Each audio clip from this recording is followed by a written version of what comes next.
മലപ്പുറം നിലമ്പൂർ കരുളായിയിൽ കാട്ടാനക്കൂട്ടം ജനവാസ മേഖലയിൽ ഇറങ്ങി. രാത്രിയിലെത്തിയ കാട്ടാനക്കൂട്ടം ജനവാസ മേഖല തന്നെ തമ്പടിച്ചു. ഇന്ന് രാവിലെ 7 മണിയോടെ നാട്ടുകാർ ആനക്കൂട്ടത്തെ കാട് കയറ്റിവിട്ടു. അതിന്റെ ദൃശ്യങ്ങളാണ് പ്രേക്ഷകർ ഇപ്പോൾ കാണുന്നത്.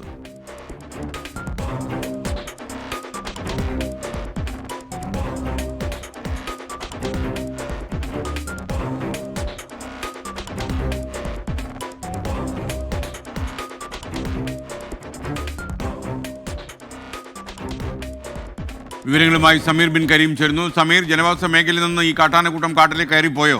ജനങ്ങളുടെ പരിഭ്രാന്തി അകന്നോ? ജനവാസ മേഖലയിൽ നിന്നും കാട്ടാനക്കൂട്ടം ഇന്ന് രാവിലെ 7 മണിയോടുകൂടി വനത്തിലേക്ക് കയറിയിരിക്കുകയാണ്. നാട്ടുകാർ ഒച്ച വെച്ചുമൊക്കെയാണ് ഈ ആനയെ ഈ കാട്ടിലേക്ക് കയറ്റിയിരിക്കുന്നത്. കരുളായി പാലങ്കര പാലത്തിന് സമീപമാണ് രാവിലെയോട് കൂടി കാട്ടാനക്കൂട്ടത്തെ തമ്പടിച്ച നിലയിൽ നാട്ടുകാർ കാണുന്നത്. ഒരു കുട്ടിയാന അടക്കമുള്ള 5ഓളം ആനക്കൂട്ടമാണ് ഈ പ്രദേശത്ത് ഉണ്ടായിരുന്നത്. രാത്രിയിൽ ഭക്ഷണം തേടി എത്തിയ ആന രാവിലെ തിരികെ കാട്ടിലേക്ക് പോകാൻ കഴിയാതെ പ്രയാസപ്പെടുകയായിരുന്നു എന്നതാണ് നമ്മൾ മനസ്സിലാക്കുന്നത്. നേരത്തെയും ഈ ഭാഗത്ത് കാട്ടാനക്കൂട്ടം എത്തിയിരുന്നു എന്നുള്ളതാണ് പ്രദേശവാസികൾ പറയുന്നത്. ഈ നെടുങ്കയം വനമേഖലയിൽ നിന്നും കല്ലന്തോട് വഴിയാണ് ഈ കാട്ടാനകൾ കരുളായി മേഖലയിലേക്ക് എത്തുന്നത്.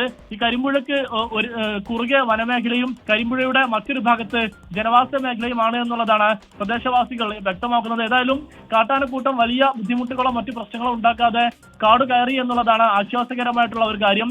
ഈ പാലങ്കര പാലത്തിൽ നിന്ന് മുകളിൽ നിന്നും നാട്ടുകാർ പകർത്തിയ ദൃശ്യങ്ങളാണ് നമ്മൾ ഇപ്പോൾ കാണുന്നത്. Okay, thank you. നമുക്കൊപ്പം സമീർ ബിൻ കരീമാണ്.